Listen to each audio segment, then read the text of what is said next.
time to rethink, renew, and reimagine retirement. Welcome to Retire Repurposed. This podcast is dedicated to help people transition into fulfilling and purposeful retirements.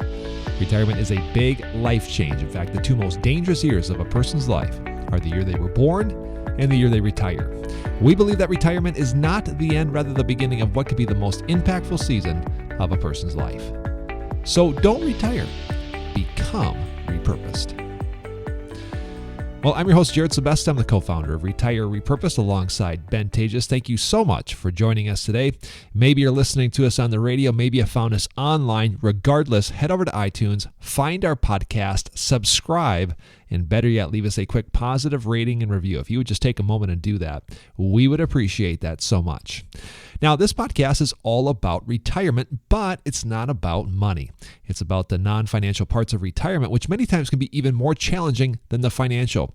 Few people can just flip the switch from working a career, having a job, having an identity, having purpose for 30 or 40 plus years, and then just shutting it off and walking into retirement without methodical steps to living what we call a repurposed retirement. If you want more for your life and your retirement, then you have come to the right place. Well, on this episode, we continue our brand new series on retirement personality types. There's no one-size-fits-all equation for a great life and retirement. Everyone has been created differently and owns a unique set of life experiences molding each individual. Now, today, we're going to take a deep dive look at the lion. Lions have a conquer-it-all attitude towards life. However, this mentality can cause problems for the lion and for the people around them once retired. In this podcast, Ben sheds light on many of the possible missteps a lion may have in retirement and how to avoid them. Enjoy this episode. All right, folks, welcome back. We are continuing this series on retirement personalities, and Ben and I are so excited to kick off today's show because we are going to talk about the lion, and we're going to go deep into this specific personality type, so just kind of buckle up for today's show. Before we get into that, just a reminder, we got a brand new Facebook group called Becoming Repurposed in Retirement. Join a growing community of people that refuse to accept the typical American dream retirement. Look for more tips on living repurposed, Facebook Lives, Q&As. Go to facebook.com and search Becoming Repurposed in Retirement and click join. This is a growing community of people who want more out of their retirement. So if that's you listening, head to Facebook and join the group. Ben Tejas joins me on the show here today. And last week's show, Ben, was a lot of fun. We just kind of introed this show, or this idea of retirement personalities. We called last week's show Knowing Thyself. And I think that was a pretty good title because taking the tests aside, knowing who you are, how you were specifically created, is a huge part of life, but also retirement. Yeah, whether or not you're nearing retirement, in retirement, or somebody that's not even thinking about it, you can get some great information today from the show, because I think so often in life, the step one is figuring out where am I, and step two, probably who am I, or in one of those orders. And I think when we can start with the understanding that God made us in His image, right? And Genesis talks about how God created man in His own image. And what does that image look like, right? Mm-hmm. What specifically did He create you for? If you can figure out who you are, whether or not you're working or in retirement, man, you can get in a spot where you're right in, you feel like you're right where you're supposed to be. And that's what I love about talking personality types. This becomes easier the older you are because you got a little bit more data. It's hard for an 18-year-old to figure out exactly who they are, but by the time you're retired, or even our age, Ben, it's easier to look back at experiences, look at emotions, look at how we've handled situations, and you can kind of start to put the pieces of the puzzle together. And I find this really interesting. In fact, I just find in my personal life, I'm reading a lot of psychology books. I wouldn't call them psychology books. They're probably self-help books, but they get into how we think and how we're created. It's really interesting. And also, too, I find it ironic that we've always encouraged retirees to take a rest, whether before they actually retire or maybe kick off retirement with a very intentional time of rest. And this isn't just so we can lay around and do nothing, but really take an introspective look at ourselves and our lives. Yeah, part of that rest or that Sabbath, right? If you look at it that way, is learning who I am. And if this process, if learning, what type of personality you are, maybe you don't know. Maybe you've never been able to really take that kind of personality test or whatever, and this could be the first time, and you're just coming into retirement. You're like, I want to know, because I had to tell you, Jared, we have done extensive work on this, and you know that. You've been in a lot of that work with some of the experts that we've talked to, and even myself, I've been 20 years of meeting with retirees, and I can start to pinpoint what type of personality they are, and this is going to be a lot of fun. Yeah, absolutely. So we talked about different personality tests last week on the show. We talked about the DISC. Many of you listening to the show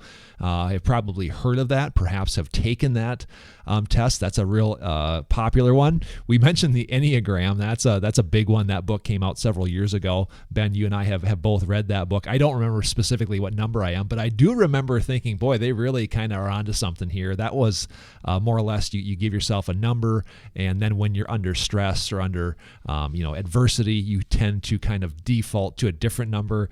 That one I found really fascinating. But last week we spent a lot of time talking about the 4 animal personality tests, and this is the test that we based our research on, which you're going to get a deep dive in today and the next couple of days. But before we get into the lion specifically, Ben, they call it the 4 animal personality test for a reason. There's 4 specific animals that people kind of fit into as far as categories. Let's do a review for folks listening at home. Yeah, real quick. And this was started back by the Focus on the Family group, which we're fans of them and love the work they do. But there's basically 4 main animal types. It's simple. There's the lions, and these are typically your leaders, your people who are willing to challenge authority, that type of person, like myself. Then there's the otters. Otters are fun. They're full of energy. You think of the animal when we're talking about these things. The otter, the beaver, hardworking, gets things done, is very task orientated, right? You just might be a beaver if you start to think like that. And then the golden retrievers. These people are caring, loving, helping people. Luckily, I married one of those, so I love going through these animal types and really looking at those people around me too, and saying, I think that's who you are to some extent. Now, we're not going to categorize everybody fits perfectly. You probably have some of both, some of each of these in you. Right. But generally speaking, there's one of these animals, if you take that test, that you will identify with closest. You've taken the test a couple of times, Ben. You come out as a lion. I come out as an otter, and I think that would I think that describes me pretty well. I'm a people person. I'm pretty high energy, and again, if I just think of an otter playing in a stream or something, they're kind of they're fidgeting around, and that probably describes me more than I care to admit. It just might. Right. We know other beavers, and again, we have golden retriever wives, I would say. I think if my wife took the test, she would be a golden retriever. So this begs the question, what animal type are you?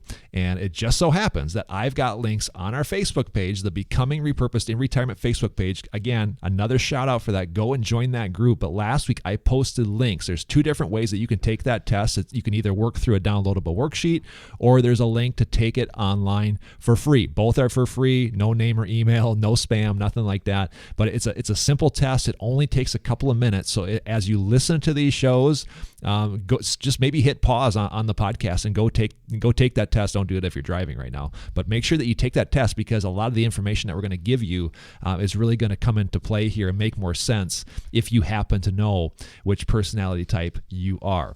So today we're going to start to take a deep dive into each one of these, and today we're going to start with the lion. Ben, there is so much to cover here, but where do we want to start with this one?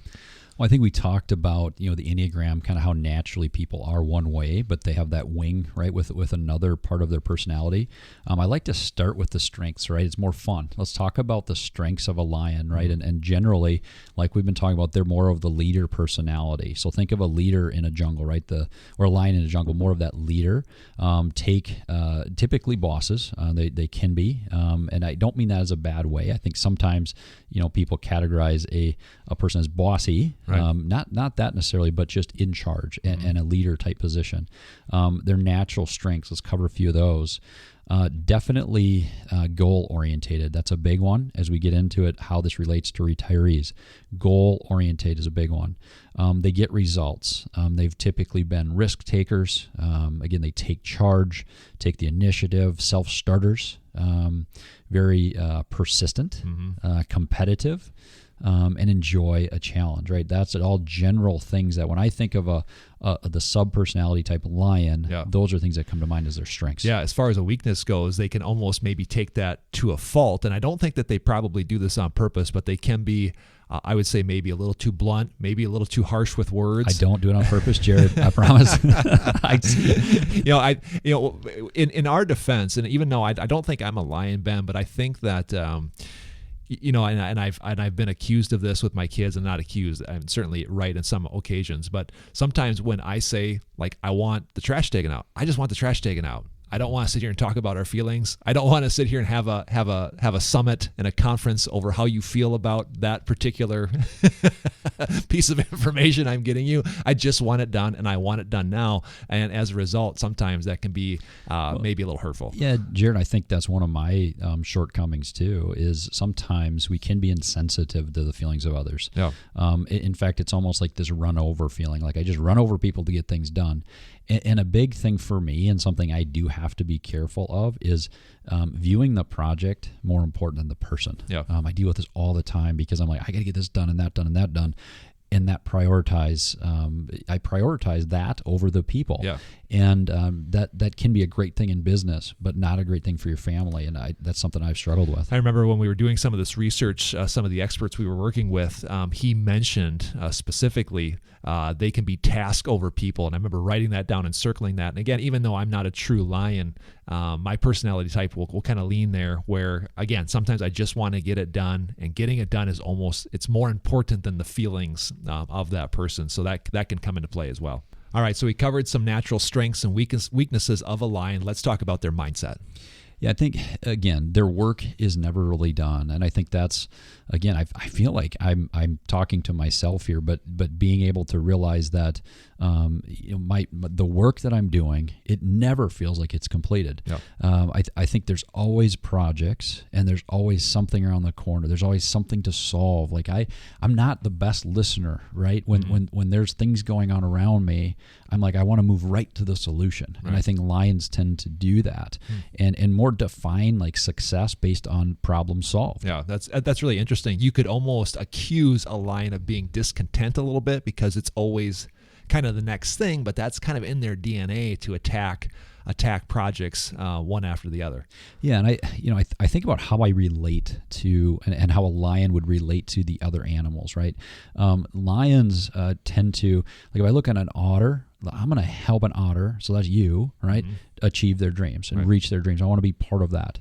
We can help a golden retriever make a decision on where you want to go, and help them with actually planning and getting things done on time. Right. And helping beavers not just kind of think about things or stress about things, but being able to kind of become part of the journey and understanding, hey, that we can get through anything right together, but I want to grab each of those animals and bring them along, because again, that's what a lion would want to do. Yeah, beavers and otters can get really tactical and specific on the individual little daily tasks. I think that lions are really good at having kind of the 30,000 foot perspective, if you will, where they tend to be visionaries as well, which would make sense because a lot of lions are leaders of companies, and you have to have kind of a big long-term vision to pull that off. Yeah, and again, Jared, I love that lions are creating some vision, but vision doesn't go anywhere. Our dreams don't go anywhere unless there's other people to bring with you, right? So there's people in this world that are, we're called to be the lion and to be a visionary, but there's other people in this world and some of these other animal types where it's okay to say, yep, I love that vision. I'm going to come alongside this vision and be part of something better. And that's why I love each of these animal types. Yeah, I think, there's so many books and podcasts and, things on leadership and leadership training. The truth is not everybody is meant to be a leader. Everybody's personality might not have that. So again, if you're listening to this and you're not a lion, that doesn't mean that you're any less valuable. It just means that you're different. Yeah, and I think everybody leads in some capacity, right? It's influencing others. That's really it. But I think the lion excels in that, wants to take that role and wants to take charge. And I think that's what makes that personality type more unique. So everything we've talked about here so far has been kind of some general information on the strengths, the weaknesses, the overall mindset of a lion. So let's talk about specifically retirement. Now, again, this is some really cool stuff because now we're taking an existing personality test. We've done a lot of research on this, and now what does this mean to a retiree or a pre-retiree? Yeah, Jared, you went by that kind of fast. I want to make sure people hear this is not just you and I sitting here kind of throwing spitballs at the wall trying to decide how this would relate. We had people that are experts in personalities sit down with us and review kind of, here's what I've seen in 20 years of working with retirees. How does this relate to how you see people? And have given us a fantastic report that we're going through. Awesome. Yeah. And I love it. I love how it's enabled us to work better with our clients and work better with people. So when I look at specifically retirees, one of the groups that I am the most concerned about walking into retirement is the lion. Because I'm concerned about it myself. So if I look at what retirement is to most of the world, it looks like me just on a permanent vacation. That tough. Does not work very well for a lion. So typically the view of retirement is, well, I'm not retiring. I'm going to keep doing exactly what I was doing. And sometimes it's like, I can't retire because nobody's going to do it as well as I did. And that's, I think, the biggest single view of retirement is, well, retirement doesn't work for me because I can't retire.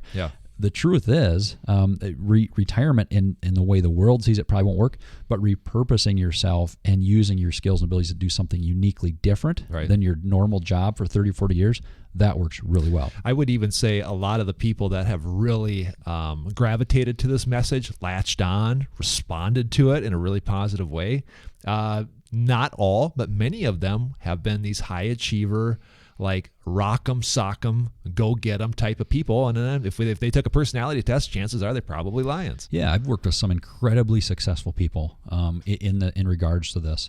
And what I find so unique about a lion personality and why I'm nervous for them coming into retirement, but really excited is because I know when they come into retirement, they're ready to get something done. They say right off the bat, they're like, I view retirement as yet another thing I can conquer. I'm going to be the best retiree ever. That's awesome. Right? And I think that's really good. There is some natural pitfalls that we got to watch out for if that's our personality type. But I think if you look at what somebody's doing, I think relaxation, the typical retiree gets a little more relaxation. It's a lot of work for a lion, but it can be done if you're looking at we've talked so much about earned rest. They still have to feel like they're earning that rest and they've accomplished things in order to do that. Yeah. Again, a retiree, a lion retiree that really walks into retirement and does it well, they're hitting home runs all day long, and it could be another thing that really adds to the fulfillment of their life. So let's talk about where do they need a little bit of help. Again, where can they go off the rails and where do they need a little bit of encouragement here to kind of stay on track? Well, I think right off the bat, they need help resting. They need help seeing the beauty of rest and how God even created us to rest. When I look at a lion, it's like they might need some guidance and help in just helping them enjoy people a little bit more, being able to step back. I enjoy how people fit into me accomplishing a project. I think a retiree lion is going to have to need a little help in just redirecting their competitiveness, right? Redirecting that energy into really helping others to come alongside them and go do things together, with others. Yeah, I think that's a big one. I think when, I don't want to downplay life because life is certainly important and we have one shot at this thing. But when life becomes a game, and I would just take this even just, quickly if I look at me and my wife when we were on kind of our Dave Ramsey financial journey early in our marriage. When the budget became a game, Then all of a sudden it got really interesting. I think if you, not to downplay again the importance of it, but now you give a lion and you give him a game plan, and you kind of turn life now into a game as to say what's next that you're gonna master.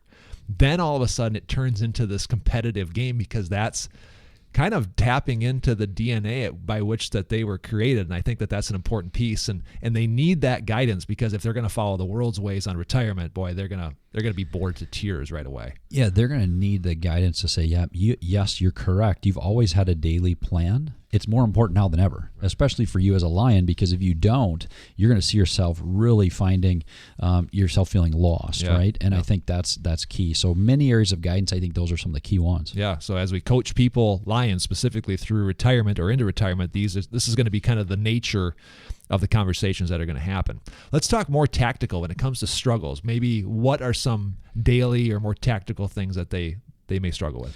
Well, I think a struggle is going to come up from really a lion's consistent, like always needing to stay busy. They're like, I have to conquer the next thing. And it becomes very difficult again to rest. And that's a struggle. That is part of most any lion's daily struggle. And again, stepping back, and what you don't want to do if you're a lion is conquer, project over people over and over, and then get to that point when someday you realize how important the people in your life were, right, and how important the time was, and then you have regrets. Like, I don't worry about any retiring lion retiring with, someday having regret over what they've all the things they've accomplished. Right. I feel like maybe if I'm worried about anything, it's a struggle about becoming really like that regret of people. Like, I didn't pour into people enough, or those closest to me. Did I spend enough time with them, or did I miss out on something that I should have spent more time with? And that's generally people. That's a really good point. I think that lions can get so over-focused, and now just think of it. In retirement, now you've got as much time as you can possibly have, and they could almost take it to fault, where you're taking out the importance of people. And we've also mentioned too how isolation is one of the worst things for a retiree. That ironically could become a problem for a lion who has probably been around a lot of people for a lot of his or her working life, and now all of a sudden they kind of bury them into a hole where now they're away from people. Yeah, or they're around a lot of people and they're not allowed to be in charge like they were before, right? So both of those things creates a problem for them. And I think another struggle is just being too overly busy. We may have to help them say no to some things, like get your specific repurposed statement so yes, what I can say yes to, and the things I can say no to. Yeah, we spent podcasts talking about the differences between being busy and being productive. They're two totally different things. And unfortunately, in today's world, winning in retirement is I'm just kind of sitting around doing busy work, twiddling around in my yard and in my garage. And there's certainly nothing wrong with that. And certainly nothing wrong with having hobbies. But again, this idea of being just busy just because to fulfill this itch in my soul because I'm a lion, that's not the road we're looking to go down. All right, so let's talk about leisure. And again, we've kind of mentioned this a few times already, but leisure is rough and can be another major struggle for a lion. Yeah, leisure for me, Jared, being a lion is not an easy thing. It might sound funny, but I am horrible to vacation with. I mean, like, it takes, my family. It's like, okay, we can stop, we can rest. We don't have to create a to-do list for every single thing we do. It was I'm not kidding you, Jared, the morning after, like, my honeymoon, the first morning of our honeymoon, we were up at like 6:30 a.m. Itinerary. And we were out there doing the kayaking and everything down in Florida. It's really tough. So I think for a lion in retirement, leisure, you got to remember, people vacation different than you. People live leisure differently than you do, and just be sensitive to that. Yeah, absolutely. It's funny, as I remember you coming back from vacation a couple of times, and you've always said it takes you like 2 or 3 days just to kind of get in vacation mode where you can finally disconnect. And I'm actually envious of people that can just walk away from work and like within an hour they're totally disconnected, and that's tough, certainly for the lion. Man, we got about a minute left here. Let's kind of wrap this one up when it comes to the lion. And I think that there's a deeper piece more so when it comes to getting stuff done or struggling with leisure that a lion needs to address. Yeah, Jared, it gets down to your identity. I celebrate lions. I love, and you need to celebrate who God made you to be. You need to say, God, you made me a lion. You made me somebody who wants to get things done and lead people. But when we become too focused and our identity becomes too much on our accomplishments and the things that we were able to do in our working career, we got to take a step back, right? We got to take a step back and look at God made me for more than a career working. He made me to be His child, right? He made me to follow Him, and that can be when you're working or retired. Well, I sure hope you enjoyed this conversation on the lion personality type. Again, to find out which animal you are, take the free test by going to our Becoming Repurposed in Retirement Facebook page. And if you specifically are a lion and want all of our research that we uncovered for you in your retirement, just shoot me an email at jared@retirerepurposed.com. Put lion in the subject line, and I'll send it to you absolutely free. Until next time, I'm Jared Sebesta. Remember, don't retire, become repurposed. We'll see you then. Securities offered through Avantax Investment Services. Member FINRA SIPC. Investment advisory services offered through Avantax Advisory Services. Insurance services offered through an Avantax affiliated insurance agency.